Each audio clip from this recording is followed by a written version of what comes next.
जय Hind. Last class में हम लोग पढ़े थे। जो मेंडल थे उन्होंने अपने प्रयोग के लिए मटर का पौधा का चयन किया था, और मटर का पौधा चयन क्यों किया था उसके बारे में हम आपको बताए थे।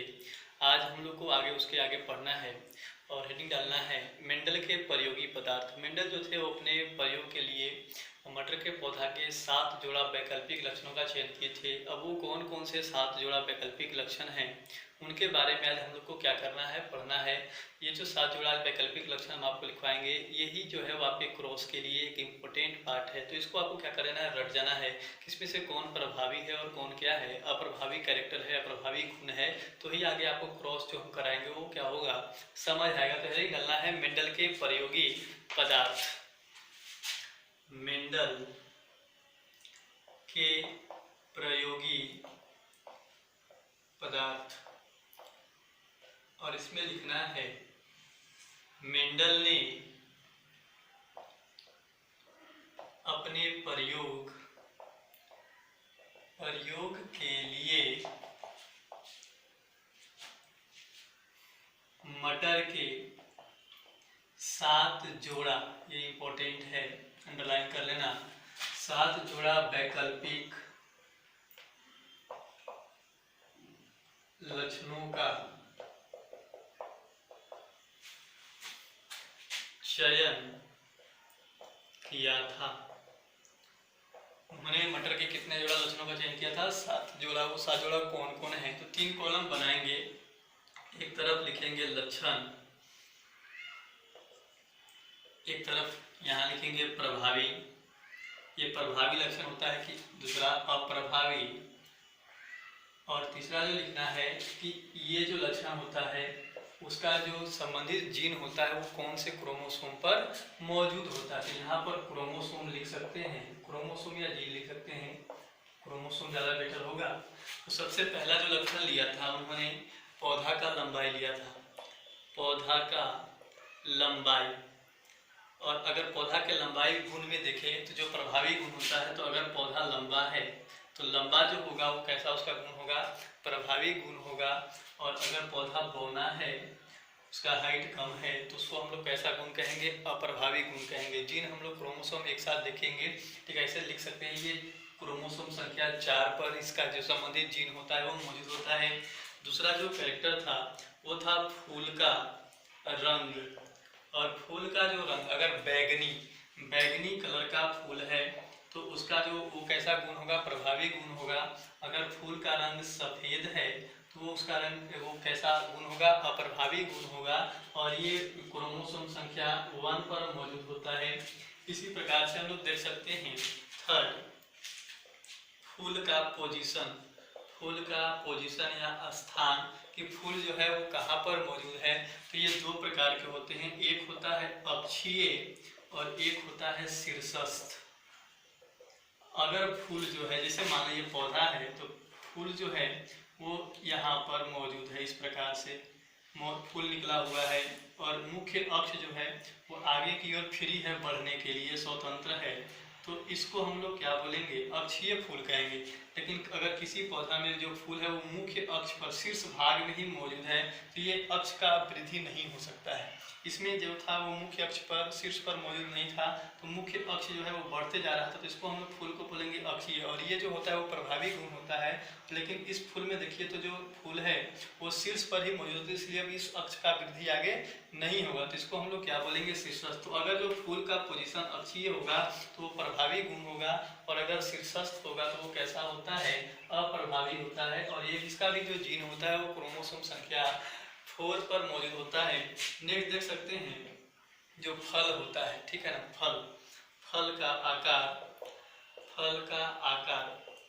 और फल का आकार में अगर फूला हुआ फल है, फूली हुई, अगर फल जो है वो चारों ओर से फूला हुआ है, किधर से भी दबा हुआ नहीं है, तो उसको हम लोग क्या बोलेंगे कि वो फल का कैसा लक्षण है, प्रभावी लक्षण। इसको बढ़िया से कर ही देते हैं, इसे नहीं पता चल रहा है, ठीक है। तो अगर फूल जो है वो फूला हुआ है, फल का आकार जो है वो फूला हुआ है, तो उसको प्रभावी गुण होगा संकीर्णित का मतलब होता है सिकुड़ा हुआ, संकीर्णित का मतलब है सिकुड़ा हुआ। कॉन्स्ट्रिक्टेड, ठीक है, इन्फ्लेटेड और कॉन्स्ट्रिक्टेड। इसका मतलब है कि फल जो है वो यहीं कहीं से दबा हुआ होता है, जो टेढ़ा मेढ़ा फल वाला होता है। तो टेढ़ा मेढ़ा अगर फल बन रहा है तो उसका कैसा लक्षण होगा? अप्रभावी लक्षण होगा। और इससे संबंधित जीन जो होते हैं वो भी क्रोमोसोम संख्या 4 पर मौजूद होते हैं। नेक्स्ट देख सकते हैं फिफ्थ, पांचवा, फल का रंग।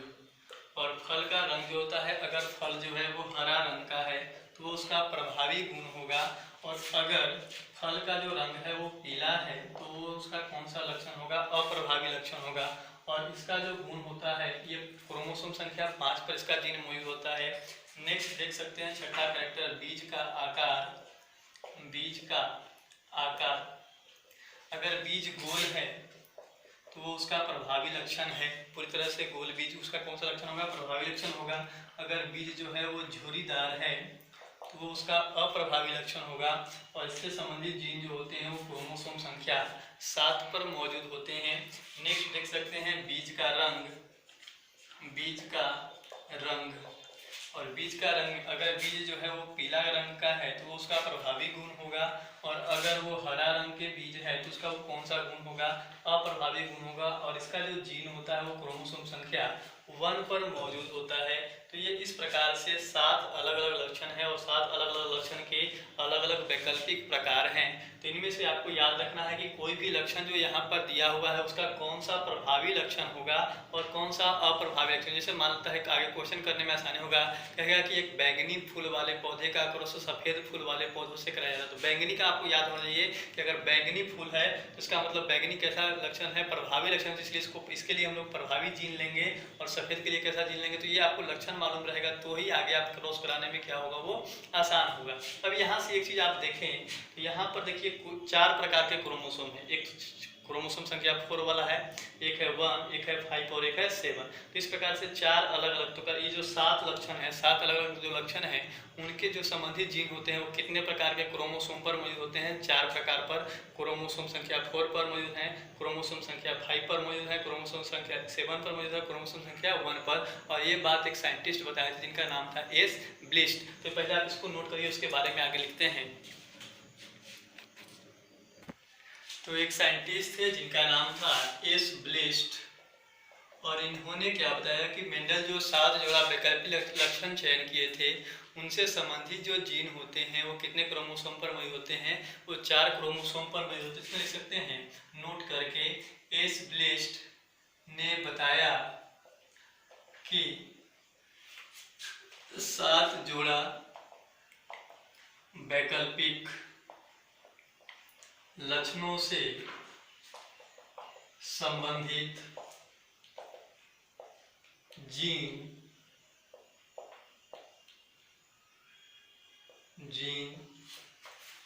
4 अलग अलग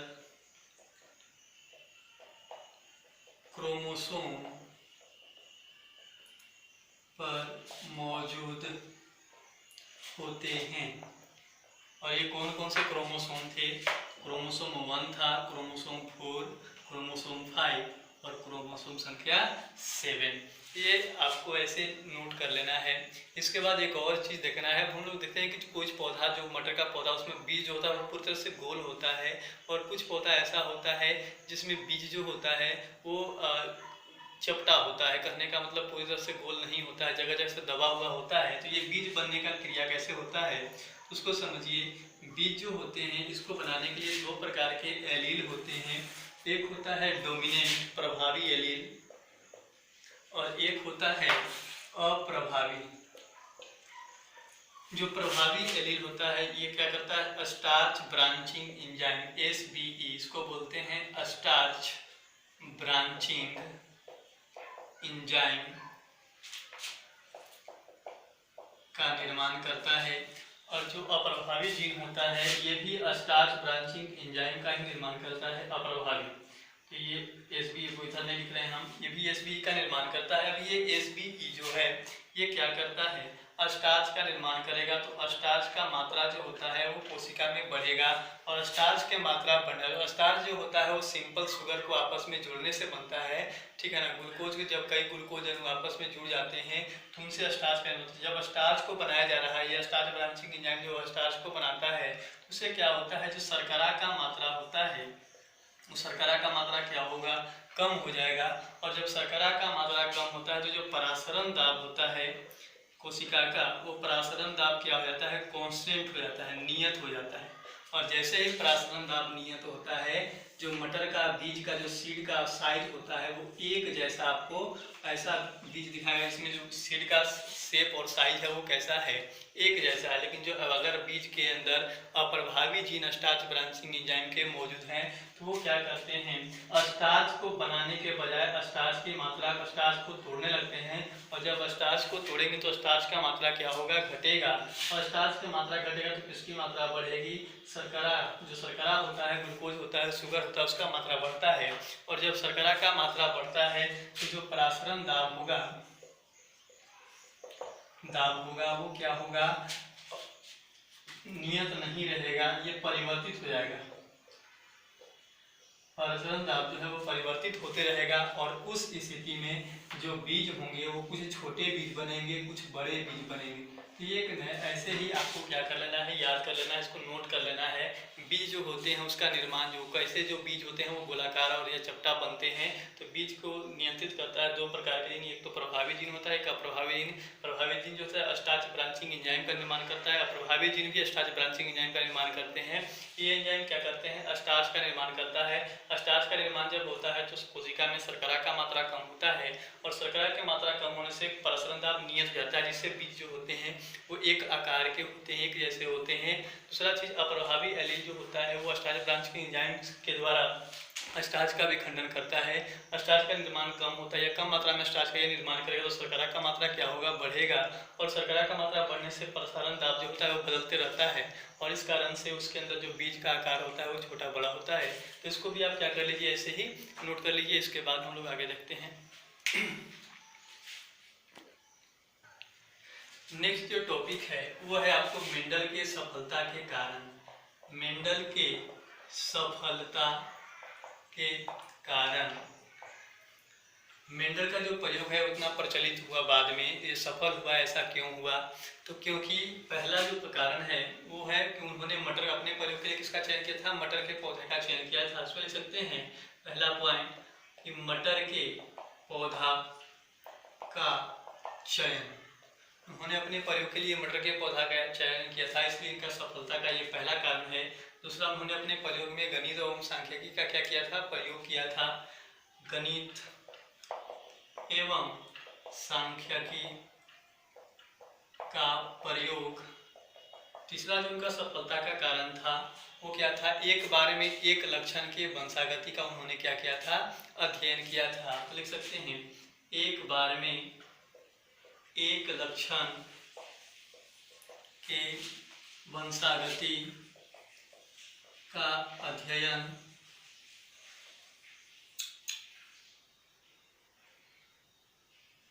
एक बार में एक लक्षण के वंशागति का अध्ययन। और नेक्स्ट जो उन्होंने क्रॉस के लिए,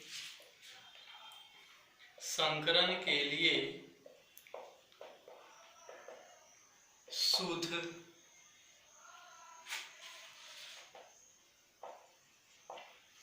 पौधे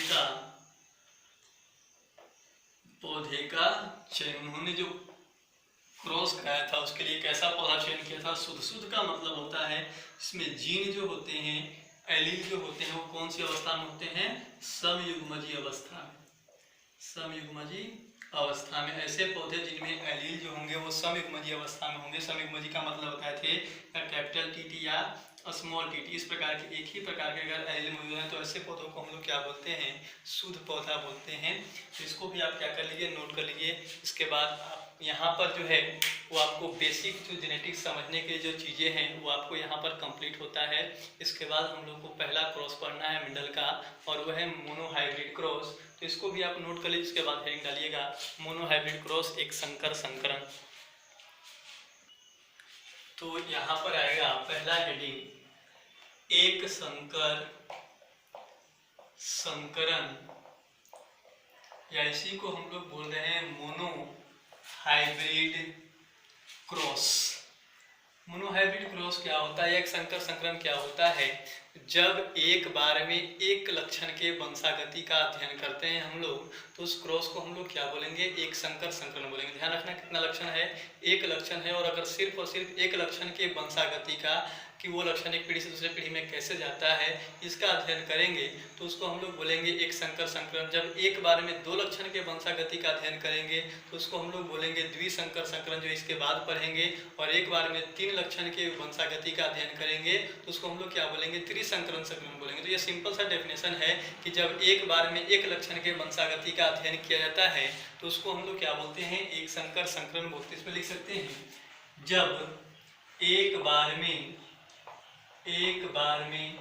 एक लक्षण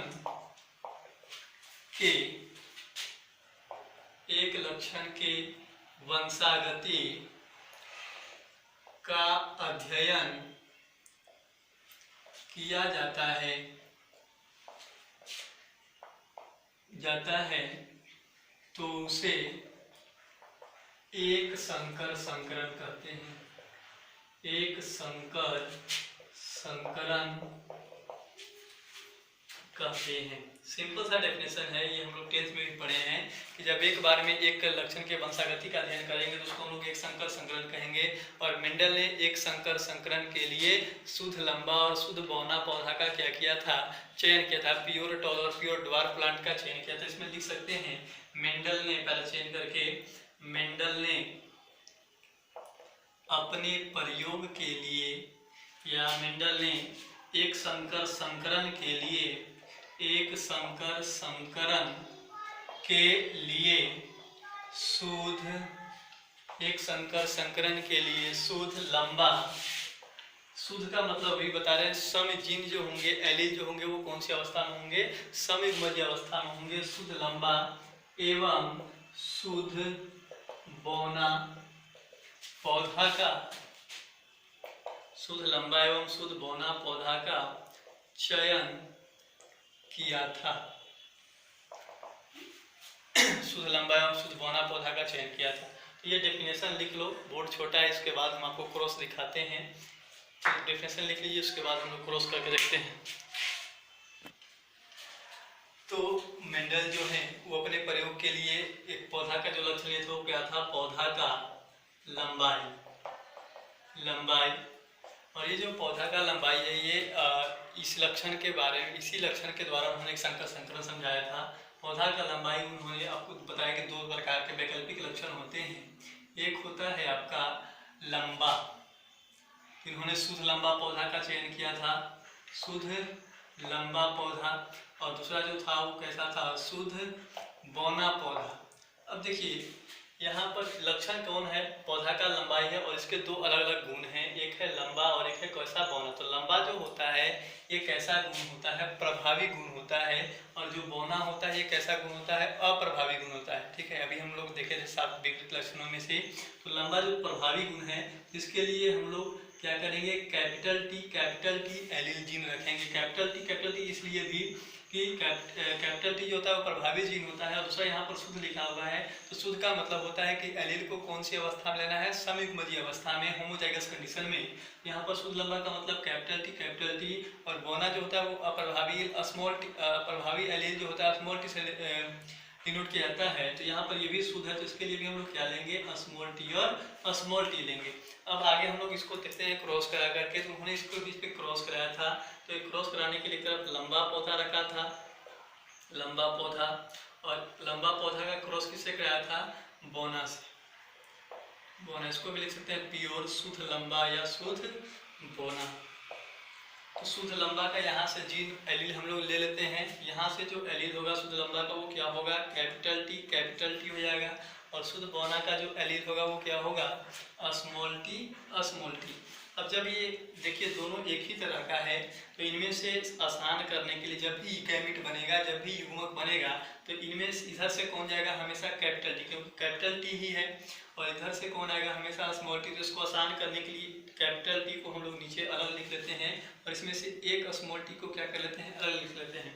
अब इनको हम लोग क्या कराते हैं, क्रॉस कराते हैं। जब क्रॉस कराइएगा तो इधर से कौन आएगा, कैपिटल टी आएगा, और इधर से कौन आएगा, स्मॉल टी आएगा। सिंपल सी बात है। तो ये जो कैपिटल टी स्मॉल टी आया, तो ये भी कैसा होगा, लंबा। यहाँ पर कैपिटल टी है ना, कैपिटल टी जो होता है वो प्रभावी जीन होता है, प्रभावी जीन जो होता है वो कैपिटल टी है, इसलिए यहाँ पर जो F1 ये जो आया, ये कैसा संख्या है, लंबा आया। अब देखिए ये दो जनक हैं और दो जनकों के क्रॉस से उत्पन्न होने वाले पहले पीढ़ी को हम लोग क्या बोलते हैं, F1 पीढ़ी कहते हैं। तो ये जो है वो F1 जनरेशन है, और F1 जनरेशन में मोनोहाइब्रिड क्रॉस के F1 जनरेशन में कैसा संख्या उत्पन्न हुआ, लंबा। अब इसके बाद इसका क्या कराते हैं, सेल्फिंग कराते हैं। सेल्फिंग का सीधा सा मतलब आपको याद रखना है कि इसका कैपिटल टी स्मॉल टी का क्रॉस किससे कराना है, कैपिटल टी स्मॉल टी से कराना है। उसको इधर ले लेते हैं हम।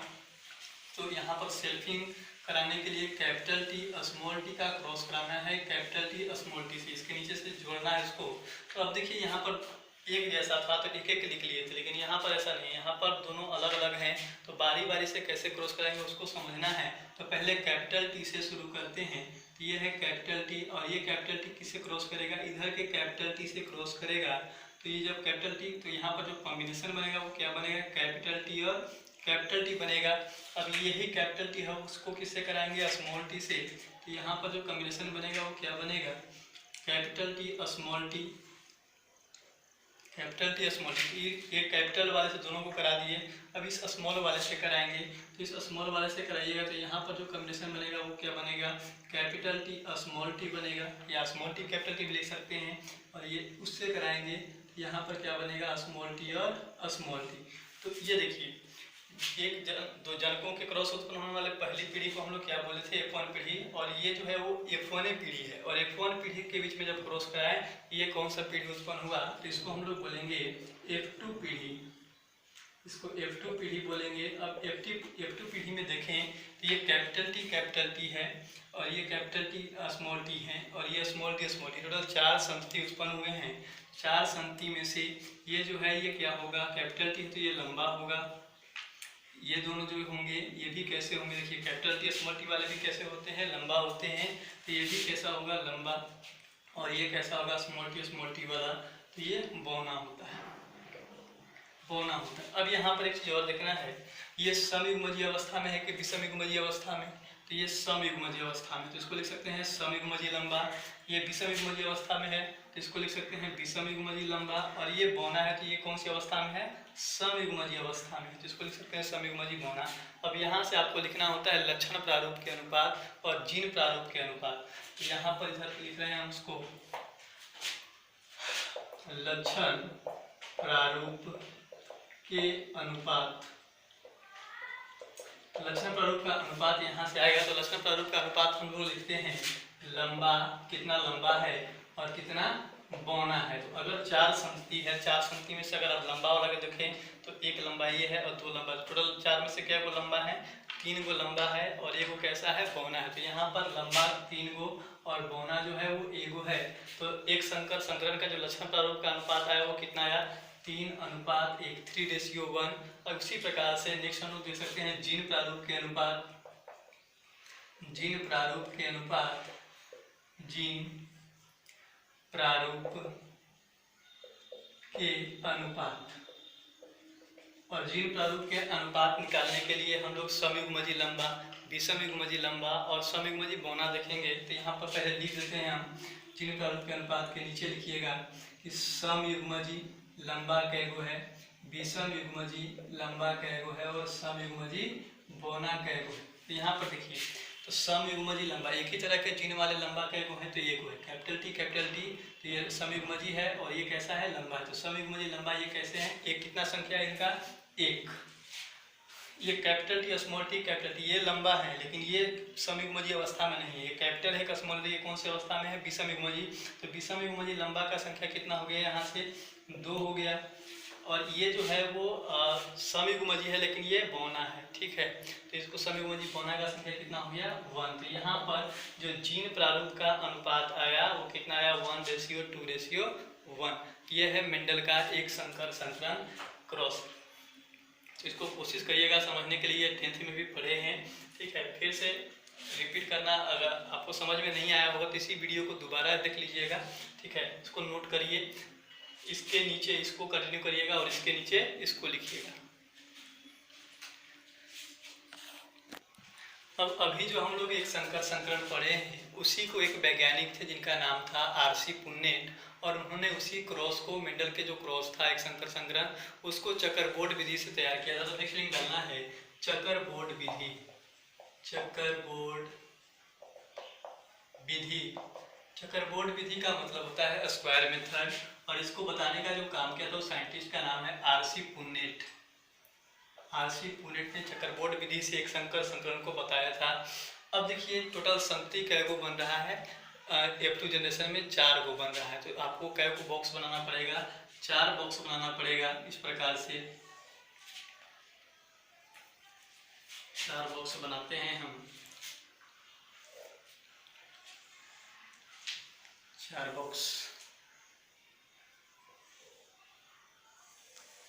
एक संकर संकरण जो हम लोग उस विधि से कराए थे उसमें टोटल संगति कै गो थे 4, तो इसलिए कितना बॉक्स बनाए हम यहाँ पर 4 बनाए।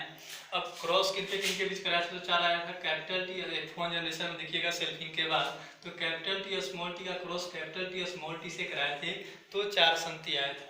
तो यहाँ पर हम लोग ऊपर में एक तरफ मेल को रख देंगे और एक तरफ फीमेल को, तो इसको हम लोग गैमेट बना कर रखेंगे। तो कैपिटल टी स्मॉल टी एक तरफ लिख देंगे और दूसरा जनक का भी कैपिटल टी स्मॉल टी एक तरफ लिख देंगे। अब इसको क्रॉस कराइए तो इस बॉक्स में कौन कौन आएगा, इधर से जाएगा कैपिटल टी और इधर से भी कौन आएगा कैपिटल टी आएगा। इस बॉक्स में देखिए तो इधर से कैपिटल टी और इधर से कौन स्मॉल टी। इस बॉक्स में इधर से कैपिटल टी, इधर से कौन जाएगा स्मॉल टी, तो कैपिटल टी स्मॉल टी। इस बॉक्स में कौन आएगा स्मॉल टी और स्मॉल टी, तो यहाँ से भी वही आएगा। अब इस बॉक्स में देखिए तो ये जो है वो समयुग्मजी लंबा है, समयुग्मजी लंबा। ये बॉक्स में लिखना नहीं है, समझने के लिए हम लिख रहे हैं, आप लोग मत लिखिएगा। ये समयुग्मजी लंबा है, ये कैपिटल टी स्मॉल टी है तो कैसा लंबा हो जाएगा विषमयुग्मजी लंबा। ये कैपिटल टी स्मॉल टी है तो ये भी कैसा आ जाएगा विषमयुग्मजी लंबा, और ये स्मॉल टी है तो कैसा आ जाएगा समयुग्मजी लंबा हो जाएगा। तो यहाँ से अगर हम लोग लक्षण प्रारूप का अनुपात देखें, लक्षण प्रारूप का अनुपात, यहाँ से लक्षण प्रारूप का अनुपात देखें तो अनुपात निकाल, लक्षण प्रारूप क्या होगा, लंबा कै गो है और बौना कै गो है। तो लंबा इसमें से देखिए ये लंबा है, ये लंबा है, ये लंबा है और ये कैसा है सॉरी बौना है।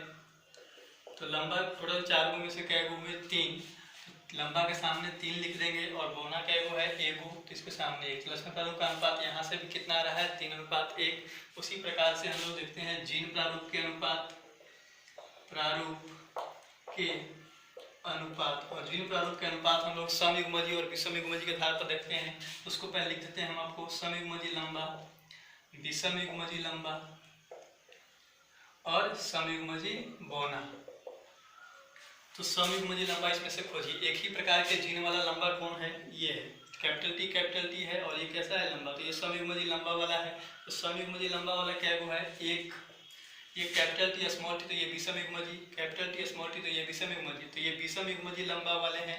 तो विषमयुग्मजी लंबा वाले क्या हो गए 2 गो, और ये स्मॉल टी तो ये समयुग्मजी है लेकिन ये कैसा है बौना है, तो ये क्या हो गया 1। तो यहाँ से जो जीन प्रारूप का अनुपात आया वो कितना आया 1:2:1। अब यहाँ पर हम आपको बताएं कि ये जो बॉक्स बनाया जाता है वो संगति की संख्या आपको याद है तो आप आराम से 4 गो बॉक्स बना सकते हैं। अगर मान लीजिए संगति का संख्या आपको याद नहीं है तो यहाँ पर युग्मनज, ये जो है वो 2 गो युग्मक ने बनने, ये संगति है और संगति का निर्माण जो होता है वो युग्मक के विकसित, युग्मनज के विकसित होने से होता है। और युग्मनज का जो निर्माण होता है वो किसके द्वारा होता है, युग्मक के मिलने से होता है। ये जो युग्मनज की संख्या अगर हम लोग निकाल लें तो उससे हम लोग क्या कर सकते हैं, चकरबोर्ड विधि में कै गो बॉक्स बनाना है उस बॉक्स की संख्या लिखते हैं। युग्मनज का संख्या यहाँ से निकाल सकते हैं, लिख सकते हैं फॉर्मूला, युग्मनज की संख्या का जो फॉर्मूला होता है वो होता है 4 के पावर n, ठीक है। यहाँ पर n जो होता है यहीं पर n इक्वल टू होता है विषम युग्मजीय अवस्था, विषम युग्मजीय अवस्था। इसको बता दीजिए, जैसे मान लीजिए हम लोग F1 जनरेशन में जो क्रॉस कराए थे capital T cross small T का, तो F1 जनरेशन जो आया था वो कैपिटल टी स्मॉल टी, ये विषम युग्मजीय अवस्था है। और यहाँ पर n का वैल्यू जो होगा वो कितना होगा, n 1 होगा। विषम युग्मजीय अवस्था एक गुना है कैपिटल टी स्मॉल टी, एक ही वो कैपिटल जोड़ा बन रहा है, तो यहाँ पर n का वैल्यू 1 होगा। तो यहाँ से अगर n का वैल्यू 4 के पावर n पर n का वैल्यू 1 रखिएगा तो यहाँ पर कितना होगा 4। ये बता रहे हैं कि 4 गो युग्मनज बनेंगे अर्थात 4 गो संति बनेंगे, और 4 गो संति बनेंगे तो आपको बॉक्स भी क्या बनाना पड़ेगा, 4 बनाना पड़ेगा। तो इसको भी फॉर्मूला को यहाँ पर नोट कर लीजिएगा। अभी अगर मान लीजिए फॉर्मूला को क्लियर नहीं हुआ है तो आगे हम लोग इसको क्लियर कर लेंगे, तो इसको भी आप नोट कर लीजिए।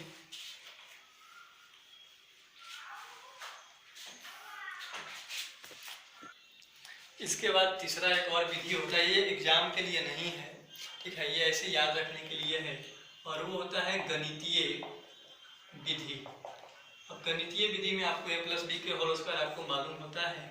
a प्लस बी का होल स्क्वायर जो होता है वो a square plus 2ab plus B square होता है। तो a के जगह पर हम लोग कैपिटल टी रखेंगे और b के जगह पर स्मॉल टी, तो capital T plus small T का होल स्क्वायर करना है। तो यहाँ से क्या हो जाएगा, कैपिटल टी का स्क्वायर हो जाएगा plus small T 2 into capital T into small T, और प्लस क्या हो जाएगा स्मॉल टी का होल स्क्वायर। तो अगर कैपिटल टी का होल स्क्वायर इसका मतलब है कि capital T into capital T, दो यहाँ पर 2 into capital T small T, इसका मतलब है कि 2 ये capital T small T capital T small T, और स्मॉल टी का स्क्वायर का मतलब होगा कि स्मॉल टी और स्मॉल टी। तो यहाँ पर कैपिटल टी का मतलब क्या होगा, ये समयुग्मजीय लंबा, ये दोनों कैसे हो गए विषमयुग्मजीय लंबा, और ये कैसा हो गया समयुग्मजीय बौना।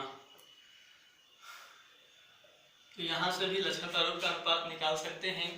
यहाँ से भी वही आएगा, लक्षण प्रारूप का अनुपात। बाकी बताया लंबा वर्सेस बोना लिखते हैं, तो लंबा और बोना का रेशियो कितना होगा, लंबा जो है उसमें क्या होगा, ये लंबा होगा ये लंबा दोनों, तो टोटल लंबाई वाला कितना हो गया 3, और बोना क्या बचा 1। यहाँ से लक्षण प्रारूप का अनुपात भी कितना है 3:1। अब यहाँ से देखें तो जीन प्रारूप का अनुपात और जीन प्रारूप का जो अनुपात आएगा वो कितना आएगा, तो समयुग्मजीय विषमयुग्मजीय के आधार पर निकालते हैं। तो समयुग्मजीय लंबा, विषमयुग्मजीय लंबा और समयुग्मजीय बौना। तो समयुग्मजीय लंबा इसमें से क्या है, ये कोई कैपिटल टी वाला, तो यहाँ पर 1। विषमयुग्मजीय लंबा क्या है 2 गो है, तो यहाँ पर 2, और समयुग्मजीय बौना क्या है 1 गो, तो यहाँ पर 1। तो यहाँ पर से जीन प्रारूप का जो रेशियो आ रहा है वो कितना आ रहा है 1:1 आ रहा है। अब यहाँ से प्रायिकता भी निकाल सकते हैं या प्रतिशत, पहले प्रायिकता निकालते हैं।